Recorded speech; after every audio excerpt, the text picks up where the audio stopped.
All right, Psalm 106, let's call this one, or this week's set of lessons, red flags. And even though we could have titled a number of sets of lessons, red flags, for whatever reason, the concept of red flags, or in our relationships, signs that suggest we might want to be careful, came up over and over again in these Psalms, some penned by David, some penned by other psalmists. But for this one, Psalm 106, let's use the subtitle as one of this week's red flags: ingratitude, since ingratitude seems to be the gateway drug through which Israel eventually basically works its way out of a season of success back into times of misery, as it describes the way he brings them out of Egypt only to have them ruin that opportunity. And so let's look at it from the perspective, first of all, of the psalmist, who actually begins out and ends the psalm showing gratitude in the first few verses of the psalm and in the last couple. But in the meantime, he's going to describe Israel not putting himself above the nation, because at the end of that first set of verses where he shows gratitude, he's going to confess his sins along with the sins of the nation and show gratitude to God for the way that he is willing to forgive, as he then goes in to describe a term we've used before, the divergent paths seemingly of the psalmist and the nation, as they begin to show a level of dismissiveness toward the great things that God has done, that then leads them to be dismissive of the ways in which God has forgiven them, and then ultimately causes them to become dismissive of what may be more important, and that's God's counsel. And in becoming dismissive of his counsel, they became susceptible to things like cravings, losing sight of the big picture that wisdom often keeps us in touch with. They began to basically respond, kind of like the Bible will say in other places, like animals, instinctively responding or following their cravings. And much like it's easy to trap animals in certain traps, likewise, when Israel became dismissive of God and his counsel, they became susceptible to the traps that appealed to nothing more than their cravings. As the chapter is going to go on to describe the way in which they weren't simply dismissive of God, they were dismissive of those he was using to help them.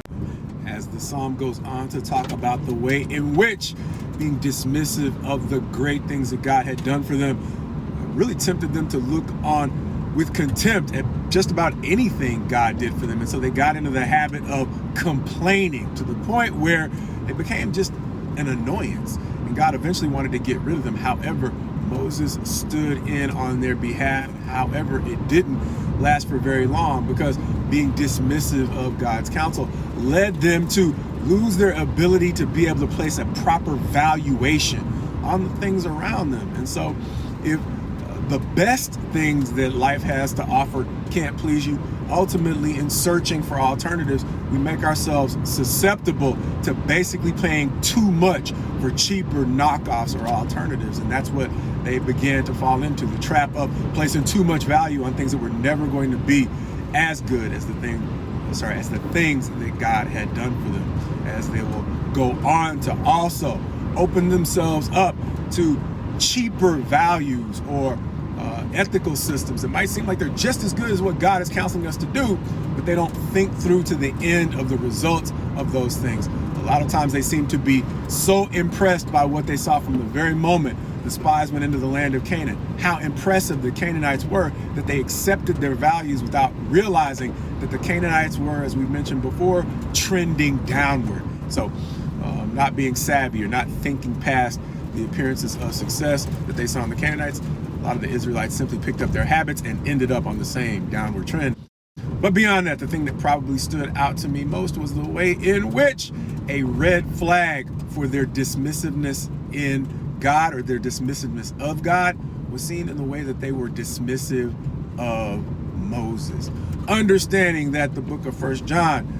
confronts us with the fact that we mention from time to time, none of us has seen God at any time. That's one of the things we share in common as believers with either agnostics, atheists, or other belief systems. None of us can really claim that we've seen God. That's one of the knocks on the belief or the faith that we have in Christ. But what John does say is that we can often see our attitude towards God reflected in our attitude towards people. And so this Psalm 106 may sit as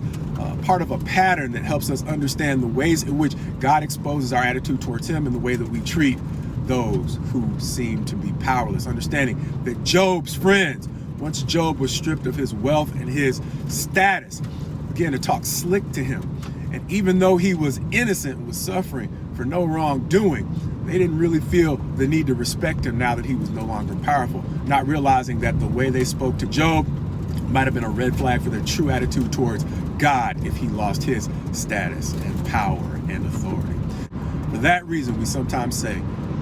God's best to you as you go forward in him, realizing that our level of dismissiveness towards others is sometimes a red flag for our genuine attitude or dismissiveness toward God.